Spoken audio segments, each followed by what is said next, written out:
What's going on, y'all? I am David with RV Family.Life, living my RV with my family, my wife Tanya, daughters Kaylin and Kira, our dog Daisy, and our cat Skittle. I'm going to show you how you can set up your own honey wagon so that you can stay at campsites without sewer hookups and take care of business yourself without paying somebody $25 per run. As we are preparing to go to the Pacific Northwest this summer, where we will be staying at a lot of Thousand Trails, I've learned that a lot of those Thousand Trails up there, Washington and Oregon, it's a lot more difficult to get sewer hookups. So in preparation for that, oh, look at this wind. So in preparation for having a lot less sewer hookups available to us, I came up with this plan of how we can basically be our own honey wagon. I needed a way to test this before it became beyond the point of no return, making sure we can do this, because $25 a run just to haul away somebody's shower water is pretty pricey, and I don't think I could afford to keep up at that rate. Here are the items that you're going to need in order to make your own honey wagon service so that you can run your water from your holding tanks to the dump station every day, or however frequently you need to take it. Like this, you will need a macerator pump. You will need a hose, most likely a garden hose, that you can dedicate to this roll. Now, I purchased the 36-gallon Camco tote that will haul 36 gallons. Now, my black tanks and my gray tanks are each 42 gallons. So clearly, I can't let those fill up and then expect to be able to fill this thing up, or I'm gonna be at catastrophe. Typically for me, I can run my black tanks for about a solid week before I need to dump them and flush them. And that gets a little risky because they can fill up. Well, when I'm just hooked up to a sewer line, that's fine. But if I'm running 42 gallons in this thing, I'm in a lot of trouble. I'm going to have to increase the frequency with which I dump out my tanks to run them to the dump station. That way I never ever want to put this to full capacity. Now this thing is heavy. Now I was warned before I bought this. People said, man, you can't hardly move this thing around, and I've got like a 25 gallon or whatever that they've got, and they really struggle just to fill them up there at the RV and then roll it. Some people will hand tow them. This is designed to go on a hitch, so you can drive through the park with this thing pulling behind. They said don't do a 36 gallon, you'll never be able to pull it or tow it. With the extra items, the macerator and a other hose, you can actually leave this in the truck, fill it up using the macerator to pump it uphill and into this tote, and then take it from there to the dump station. I've not done this yet, and I wanted to film this right now while everything is clean. It does have something broken here, but I think that happened on my watch. I don't even know what was there. I'm gonna have to look up a picture of it online and see what was there that broke. Plan is, leave it here in the back of the truck, pump the fluids up into it, drive it to the dump station, use this here to dump it out without ever taking it in and out of the truck while it's full. Because just now, as I carried this from the back of the RV to the truck, this thing is heavy with nothing in it. Like I said, this stuff is all clean and brand new. Figured this was the perfect time to show y'all what this looks like without anything being in it yet. This has the ability to back flush right there, forcing water into the tanks through there. This is where the waste is going to come out, which it looks like we have to use some O-rings here and kind of build that out. I believe that's to add to flushing. So if you want to add water into it to flush the tank out. And it requires 12 volt power. So it's got a simple connector like this. And you can do a cigarette lighter style 12 volt connection right there. You can add in the ability to connect to a battery if you need to. Macerator kind of put together here, so the intake right there is all set up, and then this is where it's going to come out. It came with these O-rings and this pretty solid clear hose right there, and it has a male brass adapter, so that's going to get connected to this hose via the female end right there, which left me a little confused because I thought that end of the hose was going to go here, but that is just a spray port apparently to clean this thing up. So now apparently I'm just going to loosely put this in this hole. I may be looking for some kind of adapter that goes here that can plug that onto. Today is the very first time I'm trying this out, and to bring you along with, we're only doing shower water. That is all. So hopefully they can keep this entire demonstration a little cleaner than what it could potentially be. If you're familiar with the sewer connections on the RVs, you'll recognize that this end is pretty typical with everything that comes on an RV for hooking it up. So that literally will just snap right on there. This is a solid metal motor down here. It's a little heavy, so if you have any concern about your sewer connection possibly having too much weight on it, that could be a problem that you may need to consider.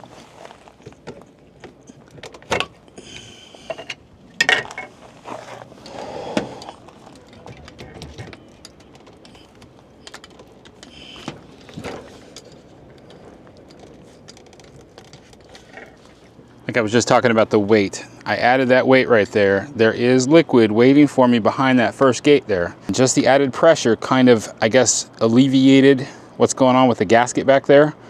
And it started dripping anything and everything that's kind of waiting there. So that makes me a little bit nervous. I'm already starting to think about what can I put underneath this motor to give it a little bit of added strength to hold it up. I don't know if it already just used up all the liquid it had in there, but at least I got something about just right that helps me to prop it up to help it so it's not quite so heavy. All right, I got everything hooked up, got the hose hooked up. I now have Tanya's little battery that she purchased out here. I'll include the information on this battery as well if it works. I'm a little worried that it may not be enough power. We shall see. So now it is time to start opening the valves and turning on the power. Valves are open. Let's kick it on.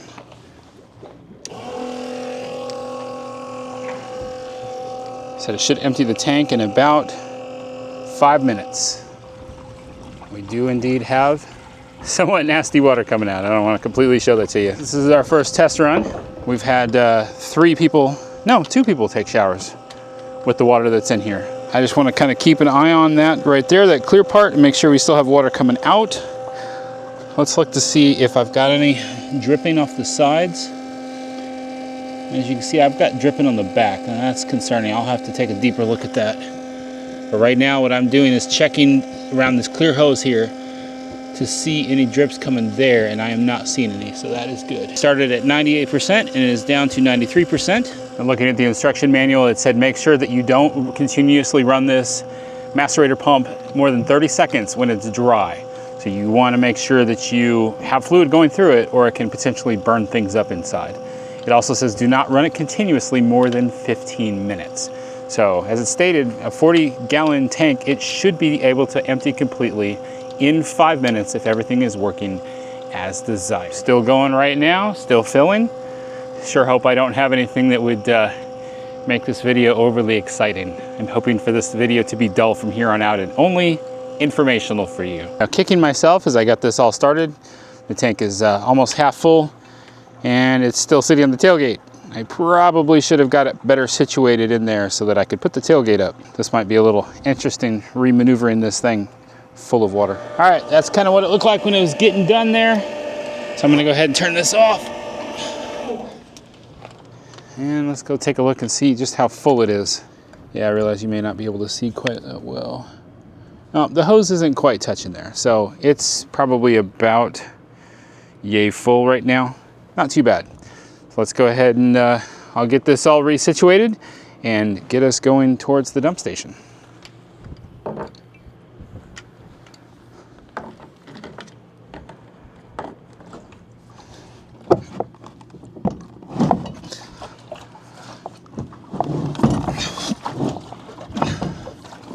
What do I need to take with me to dump it out?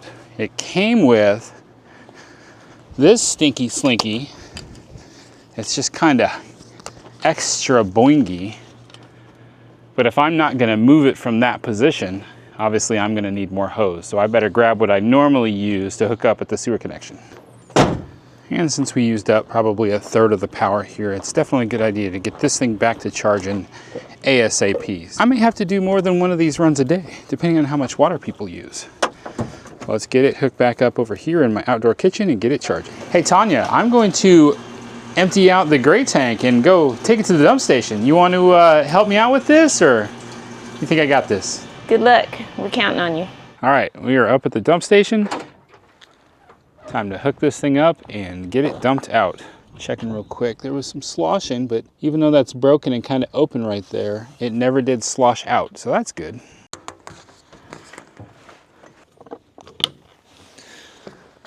Okay, there's a gate on this, which is good.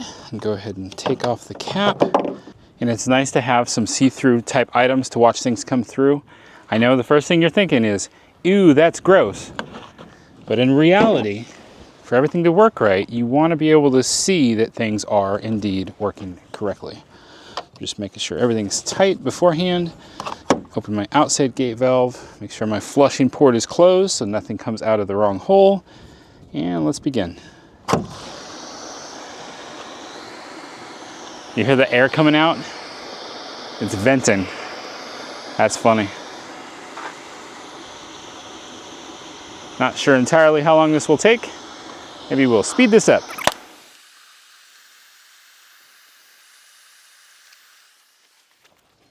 Ooh, it's done already. Make sure you carry some stuff like this with you for when you're working like this. Even just some straight hand sanitizer can help you greatly. So before I touch the camera again and I put all this stuff away, I'm going to be wiping down my hands. It's dribbling a little bit.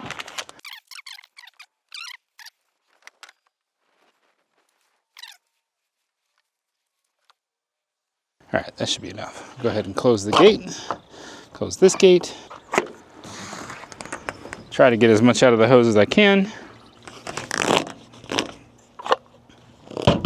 Before I sanitize my hands, I'm gonna bring all this stuff back up here, get it all packed away, and then I'll wipe my hands down.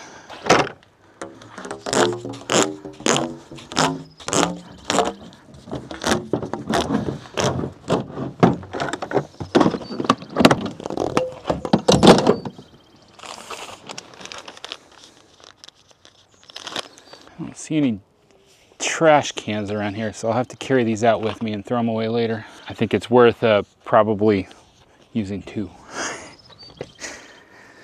Well, like I said, this was a cleaner process because this was just shower water. So if you're gonna do multiple runs with this, let's say you need to empty your black tank, do your black tank first.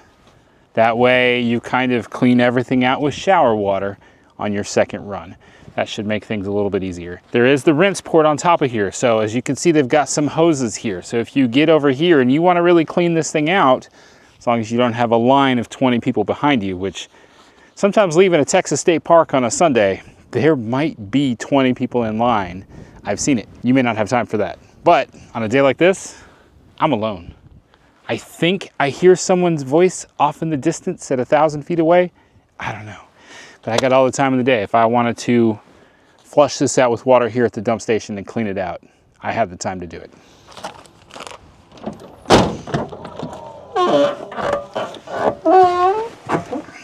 All right, that just saved me $25. And if you go through that same process, you can save yourself $25 per run. Is your time worth the $25? It took me a little bit longer today because it was my first time. It still was not that bad. So I'm going to be practicing doing this often, putting myself in this situation for the practice so I can speed it up, so I can make my time worth it, so I can keep those $25. Another item that you need to consider in this is the fact that you do have to buy the parts and the tools that I've listed. So I will list all those parts and I will list how much they cost.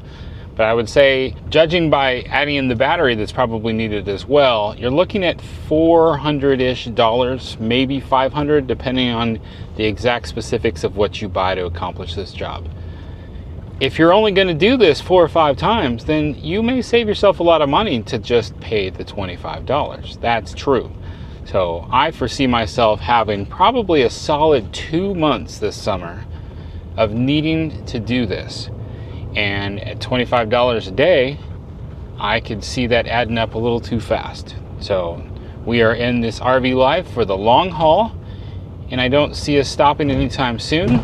So I felt the investment in the parts was totally worth it. Well, I don't want to get in trouble from the campground I'm staying at, but when I did hear they're charging $25, and I'm basically getting it where I can handle it myself, I almost told the lady at the front, I said, I'll do it for 20.